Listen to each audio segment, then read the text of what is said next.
ओम नमः शिवाय। साथियों, आज अपन बात करने वाले हैं एक बहुत ही रोचक पहलू के ऊपर, यानी शिवजी के शिवलिंग के ऊपर। शिवजी के जो शिवलिंग है उसके अलग अलग भागों के ऊपर कई सारे हमारे जो दर्शक हैं या ग्राहक हैं वो हमसे पूछते हैं कि शिवलिंग की पूरी जानकारी दो। ये शॉर्ट वीडियो पूरी जानकारी तो संभव नहीं है, लेकिन कुछ एक जानकारी हम दे देते हैं आप लोगों को। इस शिवलिंग के 3 पार्ट होते हैं। मुख्य रूप से इसे 3 भागों में बांट सकते हैं अपन। एक तो नीचे वाला जिसको अपन बेस बोलते हैं, एक मध्य वाला जो मध्य भाग है, और ऊपर वाला जिसे मध्यही का बोल सकते हैं, और ऊपर वाला जो इसका क्या होता है, शीर्ष भाग होता है। नीचे वाला जो भाग होता है इसको आधार या बेस, इसको ब्रह्मा के रूप में जानते हैं। और बीच वाला जो भाग है जिसको योनि अपन बोल सकते हैं, ये वाला भगवान विष्णु का प्रतीक है, यानी पूरे भार को उठाए, प्रकृति को बैलेंस किए हुए।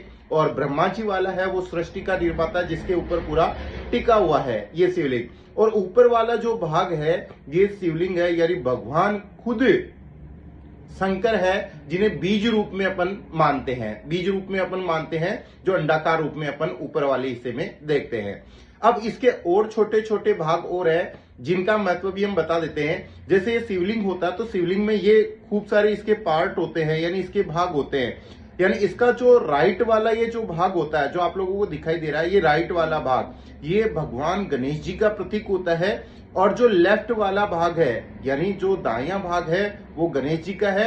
और जो बायां भाग है, लेफ्ट पार्ट है, बायां वाला भाग है, वो कार्तिकेय जी का प्रतीक है, जो दोनों ही भगवान शिव पार्वती के पुत्र माने जाते हैं। और यहाँ पे आगे एक लाइन सी आपको दिखाई देती है, ये वाला जो नाग के रूप में या इस तरीके से जो दिखाई देती है, इसका नाम है अशोक सुंदरी। ये माता पार्वती और शिव जी की पुत्री मानी जाती है, अशोक सुंदरी। और यहाँ ये जो जल चारों ओर वाला ये जो पार्ट आपको दिखाई दे रहा है, ये वाला भाग यानी ये भगवान माता पार्वती का हस्त कमल माना जाता है। और इसका जो ऊपर वाला ये वाला भाग है, ये भगवान शिव का प्रतीक माना जाता है। और इसके ऊपर अपन जैसे जल चढ़ाते, ये जो ऊपरी भाग या जल जहां चढ़ाते हैं वो वाला पार्ट है, वो माना जाता है शिव जी की 5 पुत्रियां। शिव जी की 5 पुत्रियों के नाम भी आप लोगों को पता होने चाहिए। एक का नाम है जया, दूसरी का नाम है विषहरा, तीसरी का नाम है सामलीवारी, और चौथी का नाम है देव, और 5वीं का नाम है दोतली।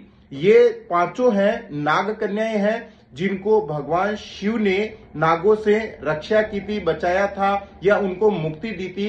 ये 5 पुत्रियां गंगा के जल में विराजमान होती है, जो ऊपर शिव जी के अभिषेक करते हैं। इसी तरीका की रोचक जानकारी आप लोगों को हमारे चैनल के माध्यम से मिलती रहेगी। ओम